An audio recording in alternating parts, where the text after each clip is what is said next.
Let's start off with Manu Bennett. Like you said, he was Deathstroke on Arrow, and he was in Spartacus. And here he is talking about his experience on the show. What's in store for season 2 that we can look forward to? That'd be a great way to start. It's there's some really critical relationships that are going to change the dynamic this season. I really feel like this season there was a lot more risk. The last season was great. There was a lot of gravitas to it, but I think there's a lot more. There's just a lot more at stake. There's a lot more. How would you say? We end up in a lot more danger. Keeping it spoiler-free, your favourite moment of filming season 2? Well, as I mentioned at the panel, there was a moment, I think, where Will and I are caught in probably the most dire situation this season. And I remember as an actor, and I've been through characters that go through a lot of pain, whether it be Crixus or Slade or Al-Anon, So we're in this scene and we were literally both strung up in a dungeon.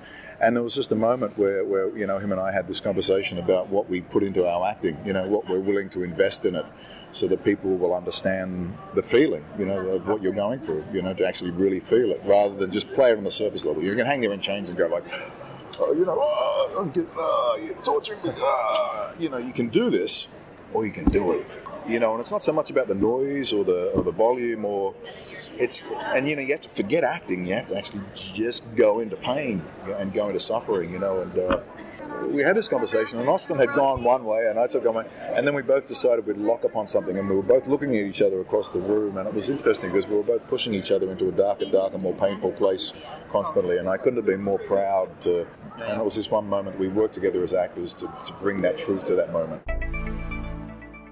Yeah, and then we had Austin Butler, who plays the main character in the show, and he's talking about what he got up to in the show and how his character develops in the second season. How did you find it with season 2 with the action scenes and everything? Did you find it a lot easier than when you were doing season 1 because you knew what to expect, or have they just upped the level with the action scenes? Yeah, there was a lot of cool action stuff this year. I think knowing what I was getting into did make it just an absolute joy. I had a blast last season, but this time I was doing it with people who were already my friends. So the trainers and the stunt people and stuff, I already knew them all, and it was just nice to get back with them. And I love doing all that stuff. I mean, that's kind of the little boy's fantasy, like being in the backyard, swinging swords and jumping over trees and stuff. I mean, that was what I did as a kid.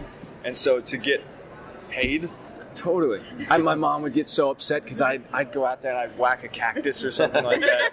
You're like, that's my favorite cactus. Yeah. Even though you're a relatively young actor, you've played a pretty wide variety of roles in your career. Was there anything surprising about coming onto a hard fantasy show set, which I have to imagine is a little different from most other modern day setting type of shows? Yeah, it's got its own challenges that sometimes I feel like it's harder for me because of the fact that it's so vast and you can't. It's sometimes hard to, because watching it today, I'm going, wow! Like I remember filming that in a parking lot with a giant green screen, right? And now we're seeing the Golden Gate Bridge. Yeah. It looks incredible, but I remember what it was like filming that, right. And so it's such a good lesson every time I see it to just immerse yourself like a child when you're on set, right. Because that amount of imagination is necessary, because sometimes it can be hard to really imagine what's happening. Sure. Next, we spoke with Vanessa Morgan, who is playing a new character on the show this season, and she talks about the experience of coming into the cast and some of the physical stuff that she had to do, and she was quite charming. So here she is. Hello. How are you? Good, how are you? Wonderful, thank you. Was there anything that surprised you about coming onto this, hard fantasy show set in terms of, workload or time commitment or anything? Just the fact that it's, such a different world from a show set in, our timeline. There's several things that surprised me. The training was insane. I've never been on a show with this much physical training. We trained for 1 month straight every single day. Oh, wow. Like, so intense. So that was a shock. I wasn't expecting that. And then the sets were so grand where I felt like I was in a Lord of the Rings movie set. Obviously, just walking out in New Zealand, you feel like that, but like the sets itself were so grand and so, you know, palaces. You really saw like I felt like I was living in this fantasy world, you know, truly. Instead of some sets they're just in a studio and you really don't get that vibe. So that was awesome. It seems like it's a show that's a lot of work, as you just alluded to, but it's also a pretty young, I imagine, pretty fun cast. You guys get a chance to hang out and pal around and have a good time on set? Yeah, we do. You know, obviously the workload's really like a lot, but on weekends we would go have fun. Yeah, and you don't have the distractions of your LA friends, right. You know, you really just have each other, so we were doing a lot of bondings on the weekends, had some good times, went out dancing, right. You know, so that was nice. Were you familiar with the books at all? Did you delve into any of them? Did you choose to get into that world, or do you just kind of stick with the script and the world building on the show? Yeah, I wasn't familiar with it, but when I got cast, I went to the bookstore with my mom, like a nerd, and bought every single one. Looking for my character, then found out my character was not in the books. And then here's Ivana Bacaro, who was originally in Pan's Labyrinth when she was 12 with Guillermo del Toro. She plays Eritrea, and she's talking about the fact her character, there's a lot more action, a lot more fight scenes, and you had to learn how to use quite a few new weapons. And of course, I did work in a question about working on Pan's Labyrinth with Guillermo del Toro. Yeah, I was so glad you did, because I could have spoken to her about that for ages. Right. So here she is. What's coming up in season 2? What is your character going to be doing in season 2? It's the easiest, but it's the hardest. Okay. The way, because it's like, how do you explain? Because there's so many things going on in season 2. I feel like, you know, they've taken all the things that worked in season 1 and they've times it by 2 for season 2. There's going to be a lot of action. There's going to be way more special effects. All that, the magical world is going to be more involved. We shot on location a lot more. There's an amazing photography. There's great drone shots. I just think that this season feels bigger, so I really hope people enjoy it. How was it getting back together with the cast again after season 1 and the big changes, losing one of the main characters? How did it all feel getting back together with everyone? It was really good because there was such a big gap between season 1 and season 2. There was almost a year. And it was great to feel like you had the opportunity to see everyone again and to be, because we shot in the same city with the same crew, basically, and the same core cast. I mean, there's new characters, but we were all kind of the same people, so it was like going back home again.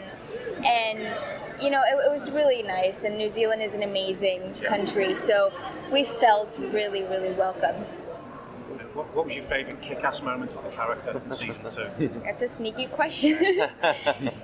She actually has a lot of sneaky, good, badass moments, because I would say where in season 1 there was like maybe 1 or 2 fights, this season every 2 episodes there's an actual like either fight or a proper battle, and she's involved in most of them. So she's got a lot of good badass moments, and I mean, we'll see the beginning. The first episode is really, really cool, and you'll see her displaying some of her abilities. But then as the season progresses and the stakes get higher, she actually acquires some new weapons, so she doesn't only use her daggers anymore, which is really cool. Some of the other actors were telling us about how the physical training was really intense, and obviously you're working with daggers, which I assume you don't do in real life necessarily. And now you said new weapons. Was that challenging for you? It was, but actually, weapon fighting was my favorite kind of technique, because I mean, we did like everything. We did boxing, horseback riding, boot camp, fitness. It was very, very intense, especially against these guys. Like, they're all ripped, Manu and Austin, so it was, you know, it was quite the challenge. But weapons was really cool because I got to actually learn with the real weapons, and I had to learn how to throw real knives, and it just felt so empowering. And I mean, I learned how to sword fight too, so it was really cool. So now we know not to mess with you. Yeah, no, be careful. I have mine right here. I did want to sneak in one question about Pan's Labyrinth and what it was like working with the great Guillermo del Toro. I mean, you know that if you work with him, you're in good hands. Like, whatever you do, he's going to make it better. He really is a genius. Like, he really is. He's got it all in his head. He knows exactly what he wants. He he loves rehearsing, and he's like with you every step of the way. And it was pretty much like going to acting school. Like those 3 months of shooting Pan's Labyrinth, I was only 12. Right. But it was, I probably learned as much in those 3 months than in the rest of my 10 years of acting career. Right. And finally, a quick word from the creators of the show, Miles Millar and Alfred Gough, who you probably know best as the creators of Smallville. Yeah, that was amazing as well, the fact we were talking to them. Yeah, they were really cool guys, actually. So here's a little bit about them, about the challenges of bringing the show to life. For the show. Will you be touching on any more of the fact, it's in the far future of our Earth and things? Will we see any more of that will be mentioned by any of the characters? Or Yes, you'll definitely see it, and you see it right up front in the first episode. And we definitely play that. I mean, it's something that, like I said, it always intrigued us about the books. It's our world in the future, not just a pure fantasy world like Westeros or Narnia. And something that's very distinct about the book, in terms of fantasy. To see an elf juxtaposed to the ruined landscape of San Francisco is very, very dynamic and interesting. You guys are obviously extremely successful television producers, and you're no strangers to genre stuff, but it seems like taking on a hard fantasy show is like, hey, we want to work a lot harder than we usually do. It seems a lot more challenging. Is that the case, or is that just a perception? Oh, no, it's very challenging. We didn't really think about that naively before we started doing it. And obviously, Into the Badlands is also set in the future, and it's also fantasy, and actually it is 3 times as much work. Oh, okay. Because on Smallville, you could go to the Gap and buy people clothes. Right. Yeah. Maybe Martha Kent went to the Loft or something. Maybe. But yeah, that series is definitely. But even that's this one, because everything has to be created. Yes. You build the walls, you got to build the CG environments. You got to be distinct and different and original. Yeah. So hopefully, like when you see the Kingdom of Lee, which is the new sort of fantasy environment, it should look like nothing you've ever seen and be. You want it to be feature worthy, like the Lord of the Rings environment, but like a Star Wars twist, because it has to be futuristic. It can't feel like medieval England, which often fantasy environments do. So it's always looking at those things, and every piece of costuming or prop is made, handcrafted. So it's just everything's going to be approved, everything's going to be designed from the ground up. It is like 5 times the amount of work as a regular. I mean, we look at a show like Law and Order, it's like, that would be actually... We're like, oh my God. And then on Badlands, we have to do that, and then you have to make everything, and then you have a fight unit, so then you got to make 5 of them. Right. You know what I mean? So, yeah, it's definitely a challenge doing these world-building shows. So, but it's fun because, again, there's not a lot of them. There's very few on television. Right. You have Game of Thrones, which is amazing, and spends $30 million an episode, and then, So I think it was something for us that was distinct and wasn't on television. Yeah, it's been challenging.